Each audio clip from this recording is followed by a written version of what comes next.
Hello, my name is Patrick Gilchrist. I sing in a band called Not My Weekend, and in this video I'm going to do a songwriting tutorial. Basically, this is just going to be an in-depth, comprehensive look at how I go about writing and tracking a song. This video is for the Laramie Public Arts Coalition pages. I really appreciate them working with me. I'm very excited to be working for them. Please check out all of their pages listed here and listed below. My hope with this video is that if you're stuck at home and you've never written or recorded a song ever before in your life, this will kind of spark your interest and act as a basic guide on how to fully conceptualize and track a good sounding demo, or maybe even a great piece of music that you can show your friends and post online. Things that you will definitely need to do this: a computer, a digital audio workstation, a microphone that can plug into your computer, either through an interface or a USB microphone will work fine. And if you really can't get a hold of a microphone, voice memos on your phone will work just fine. Additionally, a pair of headphones are pretty essential, but you can get away with doing this without them. And a guitar, bass, keyboard, or instruments of any kind will help a ton,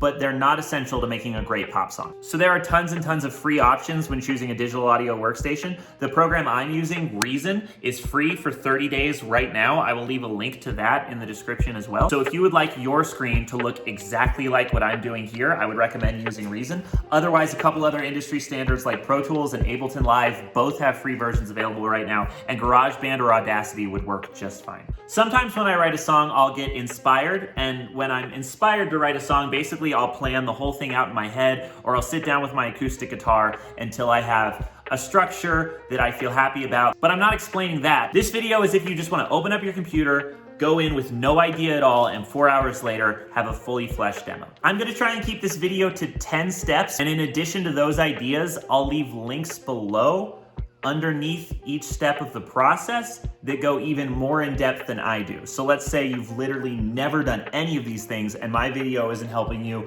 with one right click or one file option that you just can't find.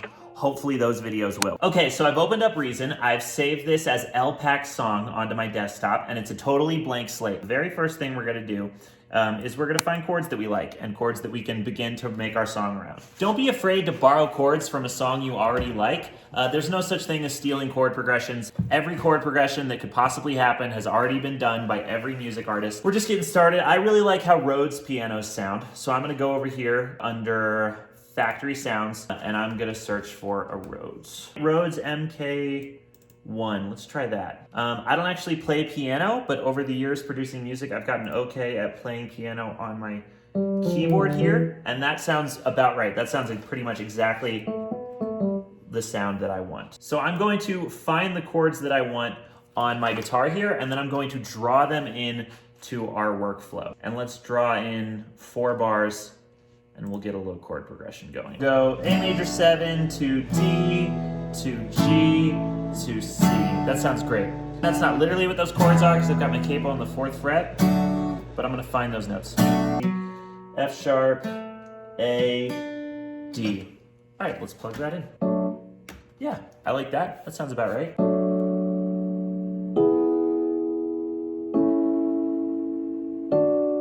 Yeah, that's cool. All right, so those are our chords. So that's kind of boring as I have them laid out right now. Let's get a click going and give them a little bit of rhythm. I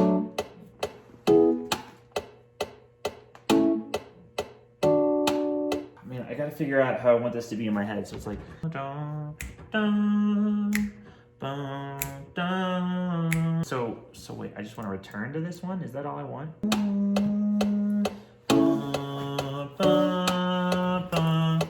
That's what I want. Where is that? Hold on, let me find that. Okay, so what I just did was I brought the tempo back down to 120 and I cut exactly what we have in half. And this has more of the kind of funk pop feel that I'm going for. Honestly, I would consider step 1 to be the easiest part of the whole process. Finding chords that you like is not hard to do, especially if you're copying from a song that you already enjoy. If you ever get stuck and really just don't know what chord progression to go to, just play D, A, B, and G. Very easy to sing along to. Now we're moving on to step 2. It's time to get some drums going and kind of start really developing the feel of our song. A good rule of thumb is an instrument will never sound better than when you first put it in your song, okay? So if you're putting instruments into your song that you think I'll make sound good later, don't do that because they never will. Let's find a kick that we like.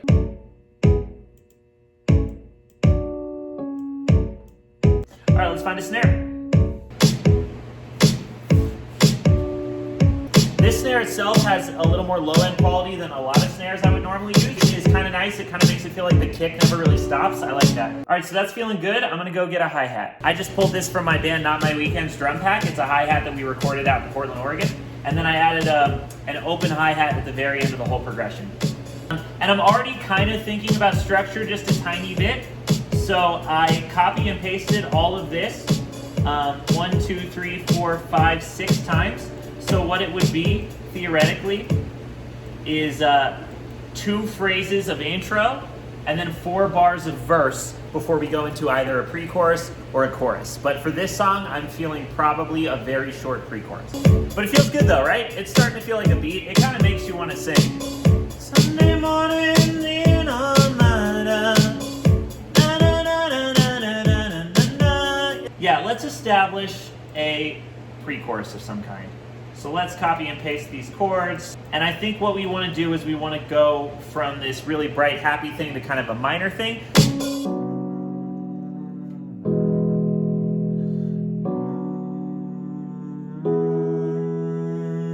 And then we'll come right back into this chord progression and we'll use this as our hook as well. Really, the big difference from verse to chorus is going to be the vocal melody and also how much wider the mix gets. This feels very like old school Katy Perry, like 2008 Katy Perry to me, which I really like. Okay, now we're going to get working on bass. So today I'm going to program our bass. If I was in the studio with Not My Weekend, I would track bass, but the thing about tracking bass is you have to quantize it, which means to make it perfectly in time, which you obviously don't have to do when you're programming it. And even when we're tracking bass, I still layer all of it with MIDI programmed bass, and more often than not, that ends up being louder in the mix than the actual bass. The actual bass just kind of gives it warmth. The nice thing about working with MIDI, especially when programming bass, is you can just copy and paste the MIDI file from your Rhodes, and then you can just delete all of the MIDI that isn't the root note of each chord, and that can make your bass line. Then all you gotta do is copy and paste that throughout the duration of your song. All right, let's move on to the next step. I'm gonna start tracking some electric guitar. I just figured out the power chords for it. Turns out it is D, E, A, D, C sharp. Okay, a couple things when tracking guitars. One, put new strings on your guitar. I literally just put new strings on this and stretch them a lot once you put new strings on them so they don't fall out of tune. I use one of these guys to cancel out noise. There's people, including producers we've worked with, that'll put a piece of cloth under the strings that they're not playing so that there's no additional sound whatsoever. So that's something you could consider. Play really, really, really nice and even. Please check that you're in tune so often. For every single rhythm guitar part I do, I track it 4 times. 2 for the left and 2 for the right, 1 louder and quieter on each. I am tracking my guitar through my Kemper. Another option is you could directly input your guitar straight into your computer and use a digital amp sim. There's also a couple free ones in Reason, and I'm sure there's a couple free ones in whatever digital audio workspace you're working in. But you could always just put your microphone up to the edge of your amp, and if you don't have a microphone, you can put your phone up to the edge of your amp. Just make sure if you're doing that, you're tracking with headphones on and to a click.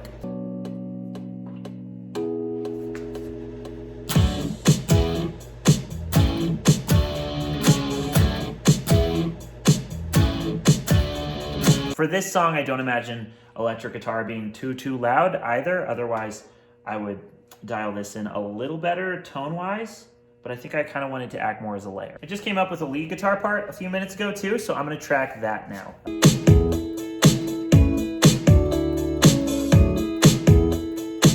So I've got that lead in. It was super tricky to play because you had to play it right. Sometimes you can copy and paste stuff. This was not one of those. And I think it would be cool if the lead kind of returned as a piano in the second verse, kind of to add movement to the song and to make it more of a consistent theme. Oh, that's so sick though. Oh, that adds so much to the verse. And maybe keep it going for the second pre-chorus, honestly. I think this is shaping up to be a really cool pop rock song, but the way that I'm building it, really the vocal melody that I come up with is what's gonna sell it. But I don't wanna get ahead of ourselves, so for now, we're gonna move on to tracking acoustic guitar.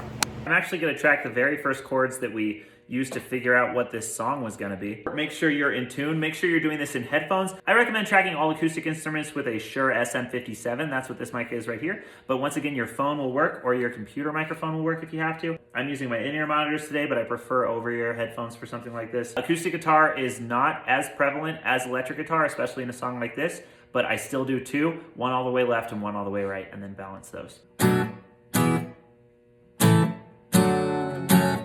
I'm actually going to go ahead and add in some like effects type things as well. I do this thing, and it's not unique to me. Tons of people in music production do this, where you'll take a crash cymbal and reverse it leading into a big crash. And you'll do the same thing with like a piano chord. And I also have this sound called a fly laser that really like whooshes into every chorus. So it's like, whoosh. I'm gonna turn it down because I know how loud it is.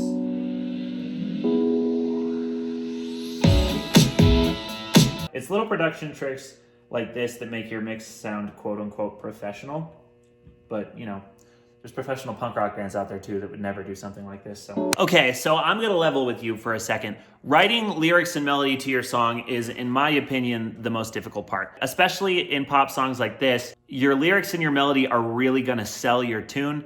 It's what makes it catchy. It's what makes listeners return. When I'm quote unquote inspired to write a song, like I had mentioned earlier, I don't worry about it as much because normally that means those lyrics and that melody like came to me. But when I'm going into a session like this, I've generally got nothing. In this case, for this song, I asked my guitar player what he thought of it, and he thought the hook should have something kind of like do-do-do-do, that had like kind of a longer note that was at the beginning of the hook. And I think that makes sense to me, so I'm gonna run with that idea. Additionally, I asked my girlfriend what she thought the lyrics should be like, and she came back to me with this whole big long story of this boy and this girl and their trials and tribulations. She thought the girl's name should be Sabrina.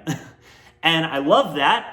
I don't think she realizes how helpful that is. There's so much you can do with the name Sabrina. There's Sabrina the Teenage Witch. There's the whole concept of being like under somebody's spell. That as a lyrical concept, I think is really easy to grasp onto. It'll be easy to center a song around a love interest whose name is Sabrina, because her name is gonna rhyme with a lot of things. She's got a pop culture reference associated with her. And that pop culture reference kind of informs like a magic element to the tune, which I think could turn out really cool and catchy and interesting and something I'd want to listen to. So I'm gonna run with those two ideas. Basically what I do is I just listen to the song and I'll start singing over it with these ideas kind of in my head and start coming up with some rhymes. Hopefully it'll start to feel like, oh, that idea makes a little bit more sense to me. That idea makes a little bit more sense to me. And then we'll have a hook and two verses and a post-chorus. So let's jump into it. I kind of like that. Yeah. Maybe something funny like that for the start.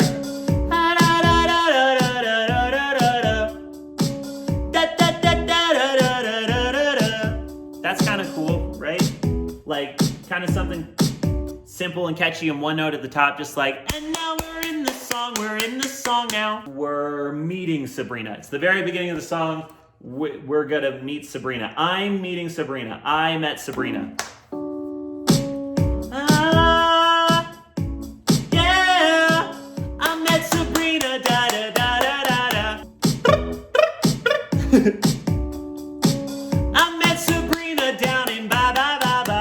Where did we meet her? That's perfect. I met Sabrina down in Pasadena. I don't really like how the Pasa feels in that. That just like, that syllable feels weird to me. Yeah. I met Sabrina down in Catalina. Is that a place? Is Catalina a place? Yeah. Santa Catalina, Panama. Santa Catalina, Panama. Santa Catalina, Panama. Say that 5 times fast. So that's how the song starts. That feels good, right? I met Sabrina down in Catalina. She was so cool, tell me, have you seen her? For this song, and this isn't true about all your songs, but for this song, I think the second half of each of our verses should be a little faster paced than the first half. So that first half, which I think is done now, that feels good to me, is a little split up. I met Sabrina down in Catalina. Rest, rest, rest, rest. She is so cool, tell me, have you seen her? Rest, rest, rest, rest. Da da da da da da da da da da da da, something like that. All she had to do was say her magic words, put an X on me, I'm cursed. Oh, oh, oh, oh, Sabrina, now I am hers, for better or for worse. Sabrina, I'm wrapped around your finger. Sabrina, I think you kind of figured. Da da da da da da da da da da da da that's great. I feel great about that. Okay, that's a good hook. All right, I'm gonna write the rest of it. Basically, I'm just gonna follow that same pattern and write new words to those parts now that I like that. And then I'll come back to you guys with tracking vocals. Normally, I would type lyrics on my phone and read them off that to track vocals, but I'm filming on my phone, so I'm literally writing lyrics today. Write down your lyrics so that when you go to do harmonies, you're saying the same thing every time. I'm adding a couple more pop culture references in this. God, writing down lyrics feels like high school. Also, to fill out this second verse, I literally went to a rhyming dictionary. Don't be afraid to go to a rhyming dictionary and just type in the words you already have and start replacing stuff until it feels good. Okay, now we are tracking vocals. Okay, so once again, you can do this into your phone if you don't have a microphone. If you do have a microphone that plugs into your computer, I definitely recommend using it. I'm using a Shure SM7. I love it to death. I use it on pretty much every release we've ever had. And then I'm using an extra pop filter on it. I like having 2 pop filters between everything I do, but you could just get away with the one that's already on this mic, or you could just get away with a pair of pantyhose or just a t-shirt or a cloth or something like that in between your voice and your mic, but I definitely recommend using one, or else your P's and your S's will be super sharp and gross. So I put a fist between my microphone and my pop filter, but then I put my nose right up against the edge of that second pop filter and sing loud into that. I try and be as emotive as possible, really try and get into the character you're playing. This song is super cute and sassy, so I'm gonna do a lot of that. Also today for this track, I'm probably not gonna do harmonies. I think I'm just gonna sing the lead and then I'm gonna do harmonies digitally. Also, if any of my singing sounds like it's not quite there, or if any of your singing sounds like it's not quite there, don't worry, we're gonna tune it. Not auto-tune, mind you, we're gonna hard tune it just so our song sounds perfect, nice and crisp. I track all vocals twice and make one much quieter than the main, and then I track choruses 4 times and put one on the left and the right that are lower than the main as well to kind of add again to the mix being wide. Sabrina, I'm wrapped around your finger. Sabrina, I think you kind of figured you got me so deep under your spell. I don't want to be anywhere else. Okay, now really fast, I'm going to explain how I tune my vocals. I've already gone in and chopped up each individual note and made them the same volume so that your vocal is nice and even. I've got this main vocal soloed. It's already tuned. Sabrina!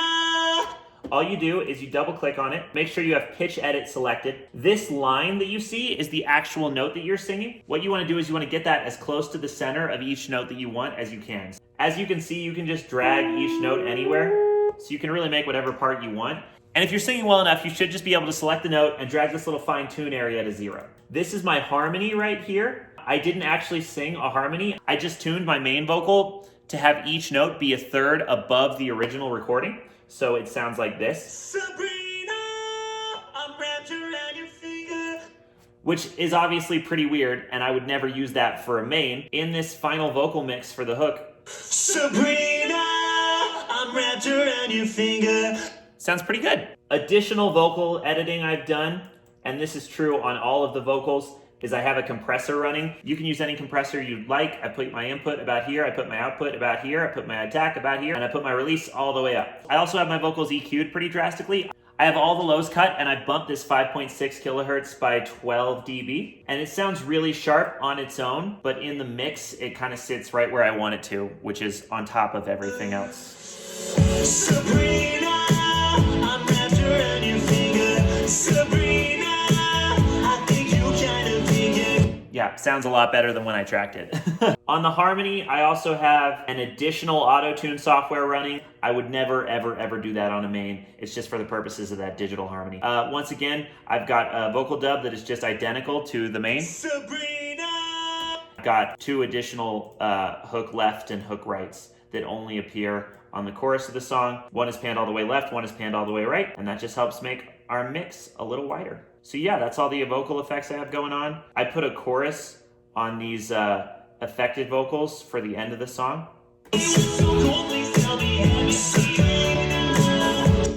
Just to give it a little bit more vibe at the very end of the song. All right, moving on to what I did to mix and master this. To mix it, I just moved the levels on everything until I thought they were in a good place. I mean, that's just kind of trusting your own ears. and moving these knobs until you feel good about your song. Additionally, under this master section, all I did on this maximizer was turned up this input gain until it was clipping and then brought it right back down to where it wasn't. I just let this output gain at noon. I pretty much always do. And that's about it. Then I just exported it. Again, I do not claim to be incredible at mixing and mastering. I would have other people do this. This is super, super, super, super simple, bare bones mixing and mastering, but I think it works, especially for the purposes of this tune. All right, and that's about it. Thank you guys so much for watching. Thank you, Laramie Public Art Coalition, for having me. I appreciate it. I'm gonna leave the stems to this song at a download link in the description of this. So if you'd like to remix it, or if you'd like to do a cover over the instrumental or something like that, please send it my way. Or if you make any song at all, please post it, tag me, tag Laramie Public Art Coalition. I'd be so excited to hear this whole thing inspired somebody to make a tune. Please listen to my band, Not My Weekend. You can stream our music on Spotify and Apple Music. It sounds a lot like this. Thank you. I will see you guys next week with another video. Without further ado, here's the final mix and master of Sabrina. Sabrina!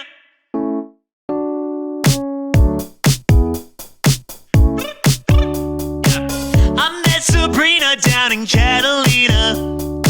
She was so cool, please tell me, have you seen her?